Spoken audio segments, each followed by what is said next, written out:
Hello there, and welcome back after the lunch break onto the venture stage. I'm delighted to be joined by Yeshu Agarwal, who's the co-founder and CTO of Transak, which operates in over 161 countries. So Yeshu, would you like to talk a little bit about your background and what's got you here today? Sure. Thanks for having me. And hi, everyone. This is Yeshu. I'm one of the co-founder and CTO in Transak. And my background is I'm 4x entrepreneur and got an exit in my previous crypto company, small exit. It was also into like more like I was building like Bloomberg for cryptocurrencies. So I'm into this crypto space since last almost 6 years now. And yeah, like since last 10 years I'm building my own companies, like coming to Transact, like started in 2019, and like now we are like above, like we are more than like 88 team members and solving the biggest problem in Web3, onboarding problem. So yeah. So when I think about like the onboarding problem, I'm drawn to think about sort of Onramp, and that's this piece of architecture that takes sort of moves your money from traditional finance, from your bank account to your crypto wallet, or from fiat to crypto. But it's actually a lot more complicated than that, isn't it? Can you explain through the process of moving your assets on chain? Sure. So let's talk about like what's exactly the problem is onboarding here, like and then I will say more like in detail like what exactly we are, how exactly we are building it and solving this all together. So when user go to any, let's say, DeFi app or any NFT platform, like they see like if they are not a crypto native user, they doesn't know about crypto, it's like it takes like 2-3 days or maybe like longer, like because there are lots of learning curve involved. Example, they need to learn about creating a wallet. They if they're playing with the large amount of funds, they need to be very careful, like the money should not get lost while creating the wallets, learning about private keys, then like like going to the exchanges, learning about order books, like bids and asks. Even they haven't heard about bids and asks, right? Like so, like learning about that, withdrawing to the wallet again, then buying, learning about gas token, like what is gas and all, like and then like finally using that app. So it's like there are lots of learning curve involved there, and we kind of started this where without user leaving the app, like let's say Aave or any other decentralized DeFi app, user can directly purchase using that app. So that was a major drop off while using any DeFi app we were seeing in back in 2019, and we solved that by where companies can just integrate Transak or Onramp in their app, and people can buy cryptocurrency that without leaving that app, right? It's like a crypto payment gateway, right? So that was the first step to solve this onboarding problem. And to do that, like we kind of we started with coverage in like UK and Europe, but now like we are in 150 countries.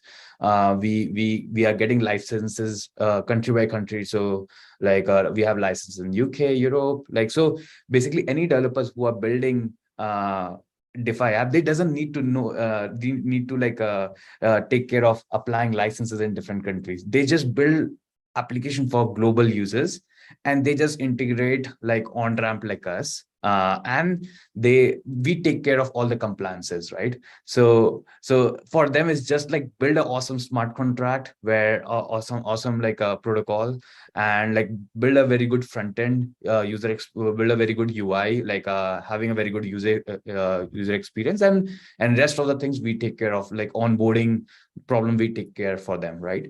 So yeah, we build that supporting multiple payment methods, and like getting licenses, and supporting different side chains, cryptocurrencies. So yeah. So traditional banks and the financial system have been very resistant to crypto payment systems and crypto rails. How did you manage at Transact to actually be able to interact with that traditional finance side as a payment partner? Right. So initially it was like like it was hard to do the partnerships with them, because when you're doing traditional finance, like basically when you're doing partnership, they need volume, and like they were like not offering to anyone, right? Like who are starting up, right? So we kind of that's why it took time to expand in different countries all around. So we kind of we got a FCA license in the UK. So while applying that license, we were doing volume, let's say only in UK and Euro via bank transfer. So we started getting volume there. We started getting user base, like millions of users started using our application via let's say MetaMask wallet, Trust wallet, and other wallets, right? And then slowly we get into working with payment processors, like like card payments, like IDN, WorldPay, Checkout, like all of these, right? Like, and then we integrated them, going live in like 150 countries with cards, and then also getting the local payment method in different countries by getting one person, hiring one person in that country, getting the licenses in that country. So like Transak is also in like in India. I'm from India, so like also getting the base in India, also like having payment method in India. So yeah, like this way we kind of expanded and working with traditional finance companies, and like working with them, banks and all. So is there any difference as far as you're concerned between the sort of traditional finance companies that you have partnerships with, or the many impressive partnerships you have within the Web3 ecosystem yourself? I say this as I topped up money onto a sort of new wallet the other week on the Stacks blockchain, and used Transak was the first thing I saw integrated within that MetaMask wallet. But you also have partnerships I see with like sort of OpenSea or Beefy Finance. But what's the main difference between these partnerships in Web3 and the sort of traditional financial companies? So example, the major difference between we are working with different partners, right? Example, like some banks also want to allow users to buy cryptocurrencies, right? And they are right now integrating us so that people can just directly buy using us. So we see that there are the thing which they need is different. Basically, we categorize it as CFI and TradFi use customers, and DeFi games customers are different. So basically, DeFi and games are non-custodial. CFI and TradFi are custodial here. So the custodial customers needs like, which is TradFi and CFI, they need like white label APIs, they need KYC sharing. Basically, banks, let's say banks collect the KYC, they do the KYC, and they want to share those KYC to us, like so that their user doesn't need to do the KYC, right? So they need the tech stack different, and whereas DeFi, the tech stacks are, they are non-custodial. So basically, like, they are not collecting the user's KYC. So they just integrate our widget where we take care of everything, like KYC, payments, and everything, right? Right. The biggest difference here is we are doing directly on ramp to their protocol, which we launched recently, Transact One. That's a different product side of it. So it's like there are different tech stacks we are offering here. Sure. Could you explain a bit more about that Transact One product? Sure. So as I said, like Transact is on the mission to solve the onboarding problem, right? So we took the first step, solving first with people doesn't need to leave the app, let's say any DeFi app, and people can buy cryptocurrency from there.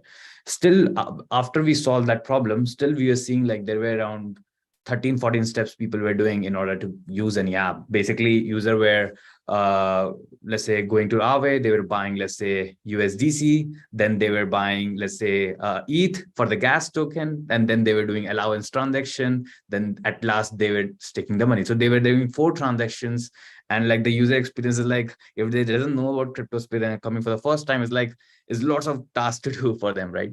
So what Transact One is doing, instead of user doing all of these 7-8 steps themselves, we are doing on behalf of them. So let's say Aave comes, Aave say, hey, this is my smart contract address. My like basically after user pays you the fiat money, let's say US dollars, then instead of you send the crypto to the user's wallet, you send the funds, crypto to my contract, and also pass the user's wallet address, and we will send the final cryptocurrency to the user's wallet address. So like this way, like Transak is paying the gas fees on behalf of the users and charging from the user, and the user experience is very seamless. It's just like go to the app, connect your wallet, and click on one button, stake or invest or whatever, and all of these things will be taking care of it, right? Like you just pay by you're using a fiat money. So that's the Transact one we launched recently. This is solving the onboarding problem into Web3. Awesome. I'll be very excited to use that. So how do you see the overall user, like the overall future of the wallet? Like how, if we look sort of 2-5 years down the line, what will wallets look much the same as they do today? Or what changes do you see? Very interesting question. So I see like for sure, like the way it is going, there'll be tons of wallets out there in the market, right? But only the few ones will be very famous, and where the user is able to like is like a mini bank, like I will say crypto friendly bank, which is something basically user will able to having a self-sovereign KYC there, on-chain KYC in that wallet connected there. User will able to top up funds from their bank in one click. Like I feel like that wallet will be very much connected with the user's bank identity and like self-sovereign KYC. This is something which I feel like with wallets. That's really interesting. I think certainly if I think about that problem too, I think that the connection between wallets and bridges actually will be super close over the sort of coming years as well. So Web3 promises sort of open borders and sort of little friction, if any friction, for sort of cross-border transfers. However, traditional finance has different regulation in each jurisdiction. You need to speak to the regulators of every country that you operate in. You operate over so many different countries, and you straddle both those sort of Web 2 interactions as well as those Web 3. What's the experience like there? Yeah, so the experience is like we see that many companies already started building remittance on top of us. So basically, like they integrate us for on-ramp and they integrate for off-ramp. And imagine like even coming back to your previous question about the wallet also, like right, like wallet also doing something like that. Like they're moving in that direction where having a withdrawal and deposit, and people send from one wallet address to another wallet address, and doing like all these cross-border transfer altogether, like also doing on and off ramp altogether. So like I see that like lots of remittance transaction will be also moving towards in a decentralized way, like cross-border transactions will be moving on that way, like using these wallets and app, like and obviously like using on ramps like us, like with the help of that. So yeah, like is a major use case I'm seeing here. Yeah. So does that mean that you then see very different sort of use cases between people in say sort of developing countries versus developed countries? Right. I'm also seeing like there are many companies who are like there are few companies who are working on crypto friendly bank account, and they're starting with, let's say, only in the US or in some countries, and what they're saying is like if you're traveling to different countries, you don't need multiple bank accounts. Let's say if I'm an Indian citizen, like if I move to Singapore, probably I don't need to apply for a new bank account there. I just open one bank account, and that bank account can be used everywhere, like having a global card used in everywhere, and can using the cryptocurrency, they are able to facilitate these things, right? So that also one of the future thing which I'm seeing long term. Yeah. So yeah. Absolutely. And on sort of remittances in particular, they're incredibly expensive for a sort of retail for a retail sort of consumer to send money from Exactly. Hong Kong to and Transact fees are, I guess, a fraction of that charged by the large players in the sort of remittance space. Exactly. So for sure, like remittance takes, let's say if you're sending money from from US to India, like it takes like days, and also they charge heavy amount of fees, right? So like but like using on and off ramp, like you can just do like in a few minutes, and you can get it like in your bank account instantly. So that's the beauty of it, like using the crypto as an engine to send it cross border. So yeah. And I guess too helps with issues around sort of capital controls. Captive control. So, well, where there may be limits to the amount of money through traditional sense that you can send abroad. Obviously, or the amount of domestic currency you can hold whilst being outside a country. Right. A fees, second time, see like also the limits, like all of these matters a lot right here. And plus like there are crazy FX fee and all, so like we also not considering those things here. So yeah. So as far as Transact's concerned, what's the roadmap for the future for you? So we are focusing more on, like as we said, like Onramp was just one piece of the problem for onboarding. Like there are other onboarding problems we are focusing on, and now starting with, we are focusing on launching our non-custodial SDK wallet, where basically users, web partners, all of these DeFi app, they doesn't need to like it's like they will be showing the users Web2 experience, more like login via Google. Like imagine Aave, you go to Aave, you just do login via Google or whatever mobile number, and you just one click and then you use that app. Let's say invest and use that app. So like that kind of user experience we are focusing on, right? Like so working with other providers and providing this whole suite of tech stacks to them. So yeah. Awesome. That's super exciting. And I see you're based in India, in Bangalore now. What's the Web3 scene like there?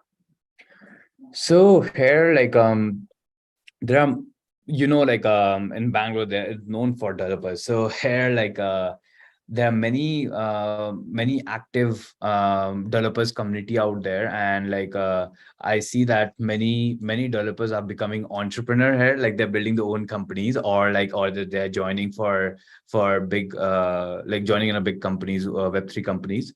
So I see like here the Web3 is really like is crazy here, like especially the Polygon is like bringing lots of people into Web3, like they're pushing, they're doing organizing events and all.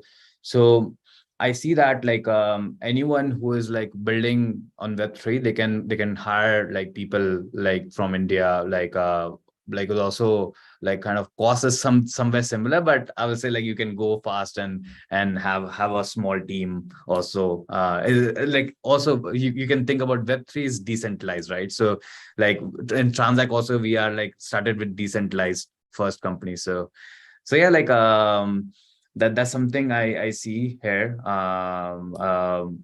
Yeah.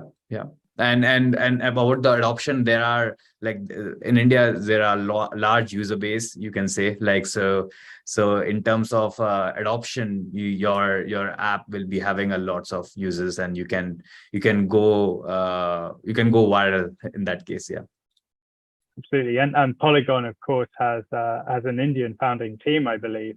Yeah. And has many incubator sort of programs for Indian Web3 startups. Yeah.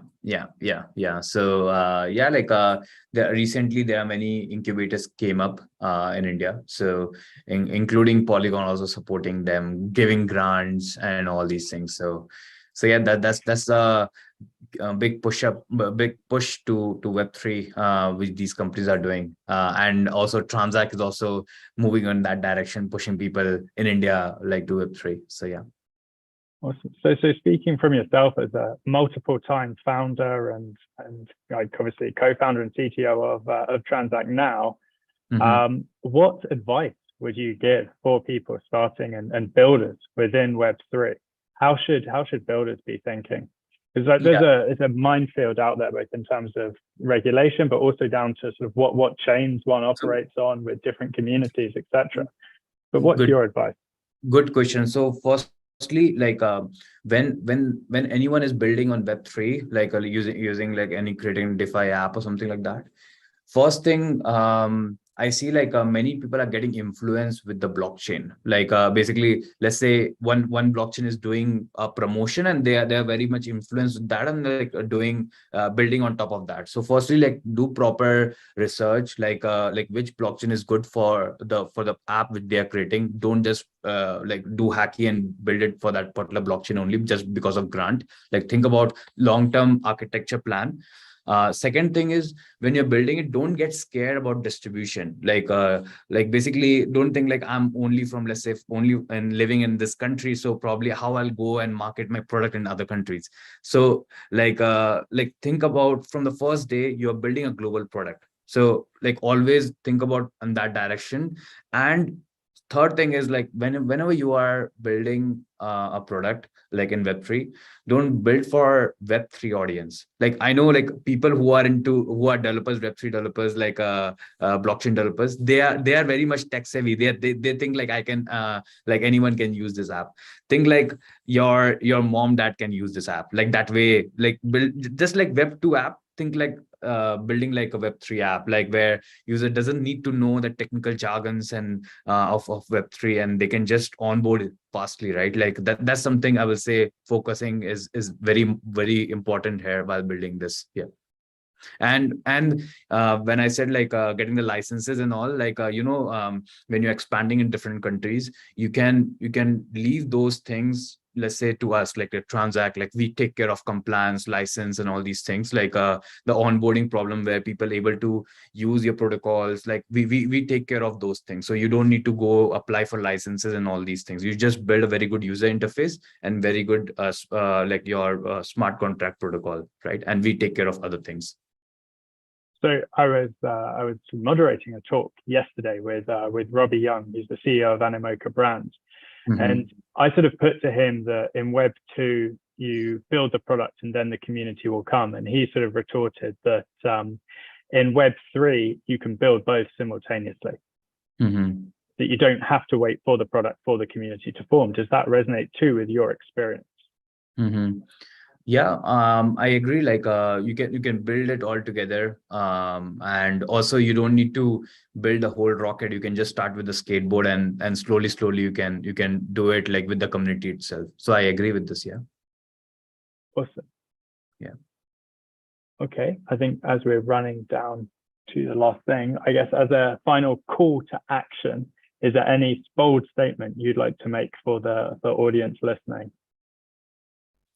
Yeah, like I would say, like, though the crypto price is not that great, yeah, like I would say WAGME, yeah, like so we are here like working together and building it together, and hammer the rock every day, and for sure you will get the success. Like just focus on building, head down and building. So yeah, that's what we are doing. Yeah. Awesome. Yeshu, thank you very much for your time. Yeah, same here. Thank you so much. Yeah. Bye. Bye.